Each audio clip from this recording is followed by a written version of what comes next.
Developing now a political flashback of sorts to the 1990s. We remember that, right? Yeah. With some Republicans pushing now for a new contract with America. It's a policy manifesto for the midterms that details for voters what the GOP would do if they were able to get the majority. Congressman Jack Kingston, who's running for Senate in Georgia, well, he has a 6-point plan. It includes restoring national security, boosting private sector job creation, reducing national debt, achieving energy independence and development, enabling work over welfare, and accomplishing tax simplification. And Congressman Kingston joins me now with his 6-point plan. Good to see you, sir. Well, it's great to be with you, and I appreciate your coverage of this. Yes, so much so. I mean, you're not the only one who's coming up with this manifesto, and yet there seems to be some pushback from members of the GOP. Why?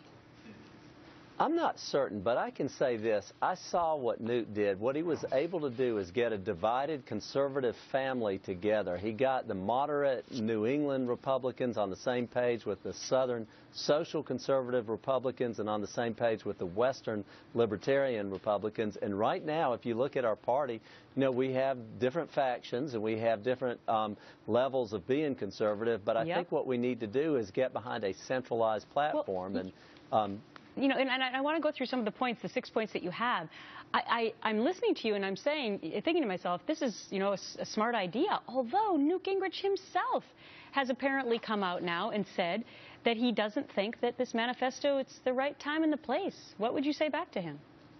Well, I think that it is, because I've been out on the campaign trail, as you know, both as, a member of Congress and as a Senate, and I've talked to lots and lots of conservative groups, and you know, you have some suspicion back and forth between maybe more traditional Republicans and newcomers. Sometimes they're called Tea Party, sometimes they're called Libertarians, sometimes they're called establishment, but the reality is we do have different factions, and the way to unite them is say, look, what we really want to do is two things: reform government and cut spending. All right, so let's look at your 6-point. We can do that. Let's look at your 6-point plan, because you believe that these are areas in which the Republicans can come together: restoring national security, peace through strength. I mean, I would think that most Republicans would agree on national security issues, wouldn't they?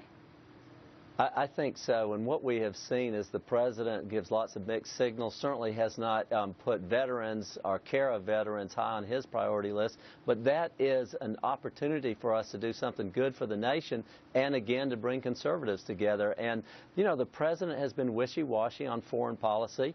Ronald Reagan's view on war was very simply, he would often say, we win, they lose. Well, that's not the motive of this president. And I think that, you know, we have an opportunity to distinguish ourselves from the other party on that. Well, it's very timely you're talking about that, because the president, of course, is going to be speaking about foreign policy just about 10 minutes from now. You also are talking about boosting private sector job creation, and I'm going to lump in number 3 with that, which is reducing our national debt. Again, these seem to me to be issues that not many Republicans within the party would be in disagreement about. No, and maybe we could argue about how to get there, but the reality is there's so many duplications of federal programs, 47 different federal job training programs, 45 early childhood education programs. Certainly we could get rid of some of this duplication, and I think if you look at some of the waste, there would be a widespread agreement on what to do, and people would get excited about voting Republican and excited about voting for conservatives. All right, so you have 3 more: achieving energy independence and development. That's a huge topic. Again, I wouldn't see a tremendous amount of disagreement there. Here's one that I want to hone in on, though: enabling work over welfare. What do you mean?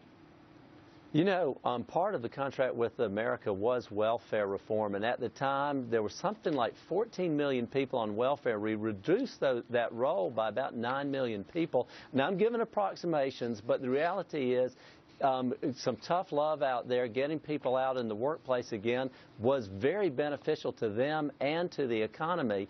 And this year we put on the food stamp bill a requirement that if you're an able-bodied adult that you should have a work requirement. It did not pass the Senate, but we were able to get it on a pilot basis for 10 states. So all right. step in the right direction. And the final one is accomplishing tax simplification, and everyone just went through their taxes on April 15th, so they might be in favor of that. Just want to mention that you are in a battle for a two-person runoff for a Senate seat in your state of Georgia, and we appreciate your time, Congressman Kingston. Thanks much. Thanks a lot. And